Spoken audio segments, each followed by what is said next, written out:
Derrière la gare de Tiburtina, ce camp a été établi en juin cette année pour faire face à l'afflux de migrants en Italie. Il peut accueillir jusqu'à 200 personnes.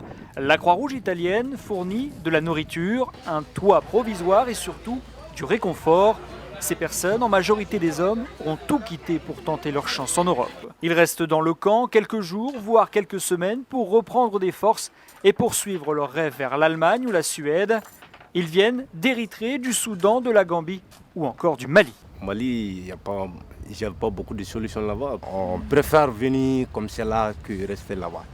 Moi-même, précisément moi, je préfère venir comme cela que d'être resté là-bas. Malgré les risques, j'ai pris tous les risques pour venir. Plus de 130 000 migrants sont arrivés en Italie depuis le début de l'année. Face à ce flux massif et continu, certains Italiens sont pris d'un élan de générosité.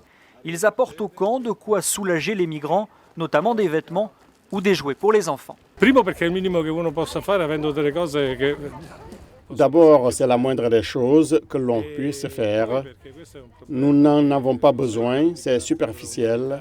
C'est un problème humanitaire énorme qui ne peut laisser indifférent. Deux autres camps non officiels sont établis à Rome, mais les migrants essaient de fuir au plus vite ce provisoire pour ne pas s'installer dans la durée. En effet, l'hiver approche à grands pas et les conditions de vie des migrants seront alors plus difficiles dans le froid. On vit dans des tentes comme ça.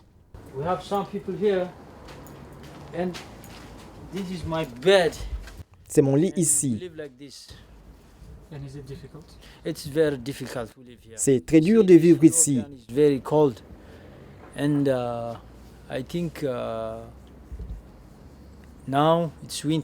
L'hiver va venir, donc ils vont changer les tentes. Sinon, on ne pourrait pas survivre au froid. Les associations d'aide aux migrants espèrent qu'une solution durable sera rapidement trouvée par les dirigeants européens pour régler cette crise. Depuis Rome, en Italie, Nicolas Pinault, VOA Afrique.